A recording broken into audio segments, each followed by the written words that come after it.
আসসালামু আলাইকুম রহমতুল্লাহ। আশা করি আপনারা সবাই অনেক ভালো আছেন। আজকে আমি আপনাদেরকে বলবো হজরত আদম আলাইহিসসালাম এর জীবনী সম্পর্কে।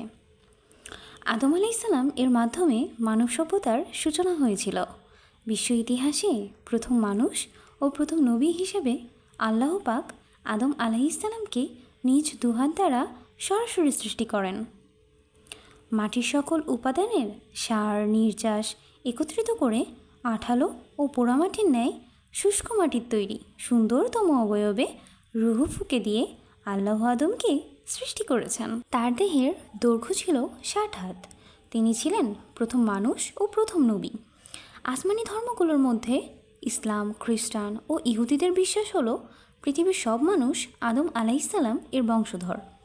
পবিত্র কোরআনে ইরশাদ হয়েছে, হে মানুষ, তোমরা তোমাদের প্রতিপালককে ভয় করো, যিনি তোমাদের এক ব্যক্তি থেকে সৃষ্টি করেছেন, যিনি তা থেকে তার স্ত্রী সৃষ্টি করেছেন, যিনি তাদের দুজন থেকে বহু নরনারী ছড়িয়ে দেন। এই আয়াতটি সূরা নিসার ১ নং আয়াত থেকে এসেছে। উল্লিখিত আয়াত থেকে বোঝা যায় আদম আলাইহিসসালামের স্ত্রী হাওয়া আলাইহিসসালামকে সৃষ্টি করা হয়েছিল তার থেকেই। রাসূল সাল্লাল্লাহু আলাইহি ওয়াসাল্লাম বলেন, তোমরা নারীদের উত্তম উপদেশ দেবে, কেননা নারী জাতিকে পাঁজরের হাড় থেকে সৃষ্টি করা হয়েছে, আর পাঁজরের হাড়গুলোর মধ্যে উপরের হাড় বেশি বাঁকা। তুমি যদি তা সোজা করতে যাও তাহলে তা ভেঙে যাবে, আর যদি ছেড়ে দাও তাহলে তা সবসময় বাঁকাই থাকবে। কাজেই নারীদের উত্তম উপদেশ দিতে থাকো। আদম আলাইহিসসালামকে জান্নাতে বাস করতে দেওয়া হয়েছিল। সেখানে তিনি একাকী উদাস হয়ে থাকতেন। তার কোনো স্ত্রী ছিল না যার কাছে তিনি প্রশান্তি পেতে পারেন। একবার তিনি ঘুমালেন এবং ঘুম থেকে উঠে দেখলেন তার মাথার কাছে একজন নারী বসে আছেন। আল্লাহ সে নারীকে তার পাঁজরের হাড় দিয়ে সৃষ্টি করেছেন। আদম আলাইহিসসালাম বললেন, তুমি কে? তিনি বলেন, আমি নারী। আদম আলাইহিসসালাম বলেন, তোমাকে কেন সৃষ্টি করা হয়েছে? হাওয়া আলাইহিসসালাম বলেন, যেন আপনি আমার কাছে প্রশান্তি লাভ করেন। হজরত আদম আলাইহিসসালাম ও হজরত হাওয়া আলাইহিসসালাম জান্নাতে একসাথে বসবাস করতেন। তারা সেখানে খুবই খুশি ছিল। আল্লাহ তাআলা তাদেরকে একটি নিষিদ্ধ গাছের ফল খেতে বারণ করেছিলেন, কিন্তু আল্লাহ নিষেধ সত্ত্বেও শয়তানের ধোকায় পড়ে তারা নিষিদ্ধ গাছের ফল খেয়ে ফেলে। আল্লাহ তাআলা তাদের ওপর অসন্তুষ্ট হয়ে তাদেরকে পৃথিবীতে পাঠিয়ে দেয়। প্রত্যেককে আলাদা পর্বতশৃঙ্গে প্রেরণ করা হয়েছিল। আদমকে আল সাফা পর্বতশৃঙ্গে, তিনি ফেরেশতাদের সাহায্যে বর্তমান শ্রীলঙ্কার সেরেন দ্বীপে আসেন। এ পাহাড়ের ঠিক মাঝ বরাবর সবচেয়ে উঁচু স্থানটিকে অবস্থিত পৃথিবীর প্রথম মানব হজরত আদম আলাইহিসসালাম এর পদচিহ্ন, এবং হাওয়া আলাইহিসসালামকে আল মারওয়া পর্বতশৃঙ্গে। তারা বহুকাল পরে মিলিত হয়।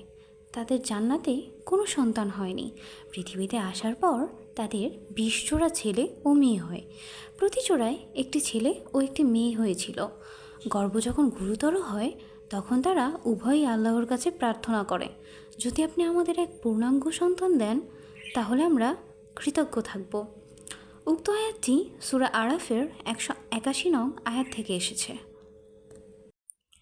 আদম আলাইহিসসালামের বহু সংখ্যক সন্তান থাকলেও তাদের মধ্যে ৩ জনের নাম কোরআন ও হাদিসে এসেছে, হাবিল, কাবিল ও শীস আলাইহিসসালাম। কোরআনে কাবিল কর্তৃক হাবিল নিহত হওয়ার বিবরণে বলা হয়েছে, যখন তারা উভয়ে কোরবানি করেছিল তখন একজনের কোরবানি কবুল হলো এবং অন্যজনের কবুল হলো না।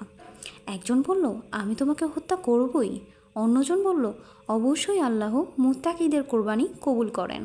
এই আয়াতটি সূরা মাঈদার ২৭ নং আয়াত থেকে এসেছে। ঐতিহাসিকরা শীস আলাইহিসসালামের কিছু বৈশিষ্ট্য উল্লেখ করে গেছেন।